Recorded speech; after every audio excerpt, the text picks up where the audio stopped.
Hi friends, I'm Vishnu Kumar Agnihotri, your teacher, guide and well-wisher. Today we are going to cover a very important topic.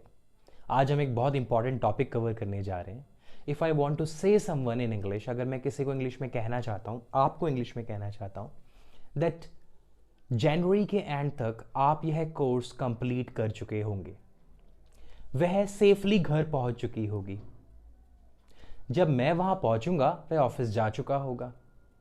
उन्हें दिल्ली में रहते हुए 10 साल हो चुके होंगे. So if I want to translate और use these sentences in my daily life, अगर इन सेंटेंसेस का यूज मैं डेली लाइफ में करना चाहता हूँ, सो मेरा कॉन्सेप्ट जो है फ्यूचर परफेक्ट टेंस के हिसाब से एकदम क्लियर होना चाहिए. So today let's start without wasting a single moment. आज हम जो कवर करने वाले हैं students, that is future perfect tense. So let's start it. Future perfect tense. First of all, जितने भी सेंटेंसेस मैंने बोले वो सब फ्यूचर में किसी टाइम पर कोई ना कोई एक्शन खत्म हो चुका होगा, ऐसी बात कर रहे हैं. फ्यूचर परफेक्ट टेंस को समझने के लिए बड़ा आसान तरीका है. हमेशा ध्यान रखें, फ्यूचर में in future by any time, future में किसी भी समय तक, फ्यूचर के किसी भी समय तक एक्शन जो है दैट वो कंप्लीट हो चुका होगा. फ्यूचर में किसी समय तक एक्शन कंप्लीट हो चुका होगा. जैसे मैंने कहा कि वह सेफली घर पहुंच चुकी होगी, right. What is happening here? Action complete हो चुका होगा. इसकी पहचान क्या है? सेंटेंस के एंड में किस तरह के शब्द आ रहे हैं, दैट इज चुका होगा, चुकी होगी, and the next one that is चुके होंगे. Students, now let's talk about helping verb. इसमें चाहे HV stands for helping verb, कोई भी he, she, it, I, we, you, they, singular, plural, कोई भी सब्जेक्ट हो, सबके साथ आप क्या लगाएंगे? Will have. और मेन वर्ब कौन सा यूज करेंगे? MV stands for main verb, that is verb third form. Go, went, gone. Gone you are going to use. Now let's talk about rule. Simple sentence की बात करते हैं. मैंने कहा कि आप यह कोर्स कंप्लीट कर चुके होंगे जनवरी के एंड तक. सबसे पहले हमें क्या यूज करना है? Subject, then will have, then verb third form, and then at the end object. You will have completed this course जनवरी के एंड तक बाय. यहां पे किसका यूज सबसे ज्यादा होगा? बाय का. By the end of January. I repeat this sentence and you have to repeat after me. You will have completed this course by the end of January. Yes, you can pause the video. आप video को pause करें और इसको repeat भी करें. You will have completed the course, this course, by the end of January. Now let's talk about negative. अगर इसी को हमें नेगेटिव में बोलना है, सबसे पहले सब्जेक्ट और will के बाद आप यूज करेंगे not and then have. उसके बाद थर्ड फॉर्म का यूज होगा और तब ऑब्जेक्ट. will not का हम कॉन्ट्रैक्शन फॉर्म यूज करेंगे, that is want, right? Now you won't have, you will not have भी बोल सकते हैं, बट ज्यादातर बोला जाता है you won't have. You won't have completed this course by the end of January. Please repeat after me. You won't have completed this course by the end of January. Let's make interrogative sentence. Interrogative, प्रश्न पूछने के लिए सबसे पहले helping verb, then subject, then have, verb third form, eight the end object with question mark. क्या आप यह course खत्म कर चुके होंगे जनवरी के एंड तक?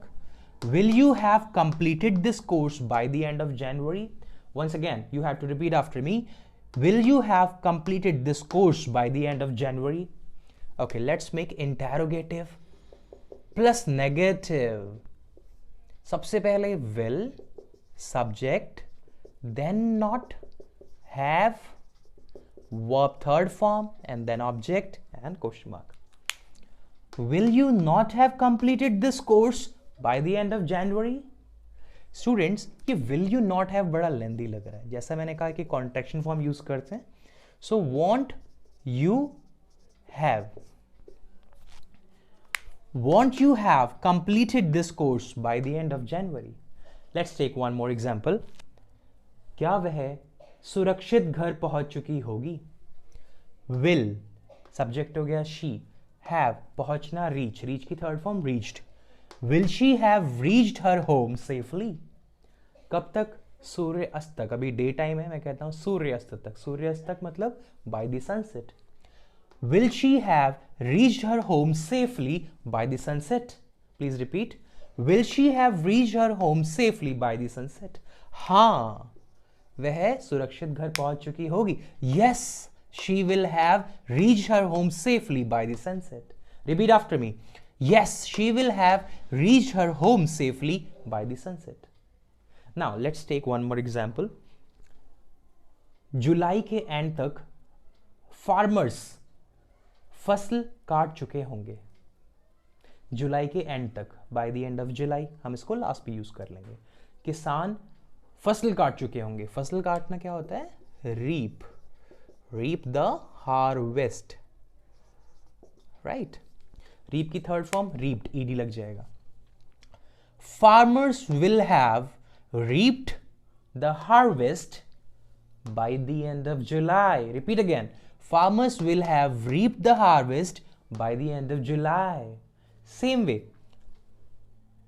एक महीना पहले, एक महीना परीक्षाओं के एक दिन पहले, दैट वुड बी बेटर. परीक्षाओं के एक दिन पहले मैं सारा कोर्स रिवाइज कर चुका हूंगा. परीक्षाओं के एक दिन पहले मैं सारा कोर्स रिवाइज कर चुका. ये टाइम को हम कैसे बताएं? One day before the exams. One day before the exams, I will have revised the whole course.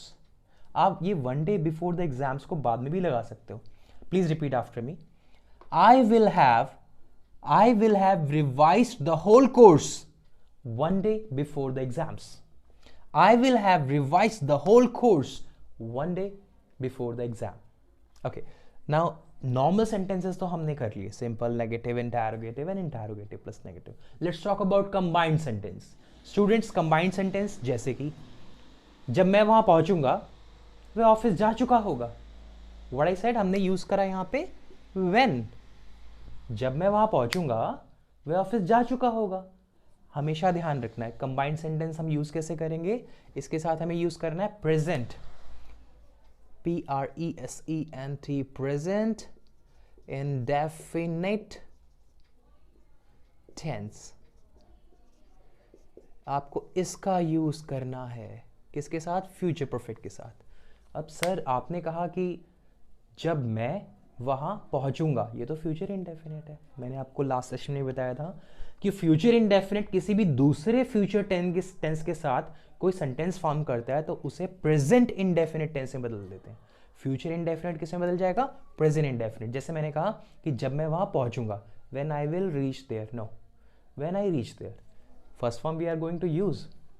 When I reach there, वह ऑफिस जा चुका होगा. Future perfect tense. He will have gone to office. When I reach there, he will have gone to office. Let's take one more example. एक example और लेते हैं.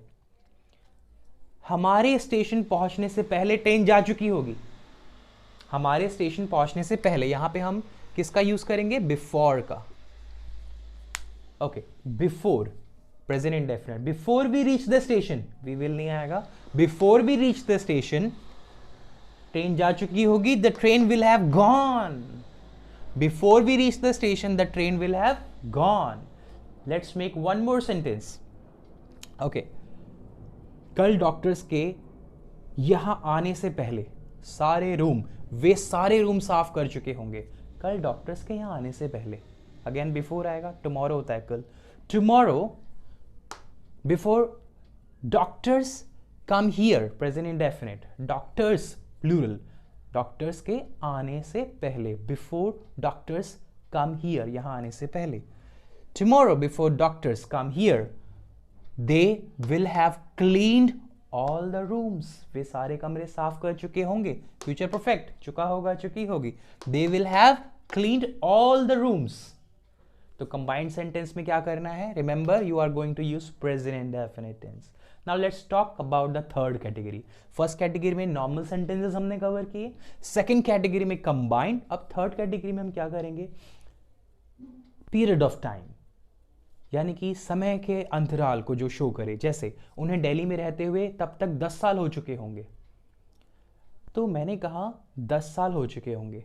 10 साल, 10 years, 3 months, 2 weeks, ये क्या है, ये है पीरियड ऑफ टाइम, समय का अंतराल. इसके लिए हम कौन सा प्रीपोजिशन यूज करते हैं students, for 10 years, for 2 months, for 3 weeks, like this, right.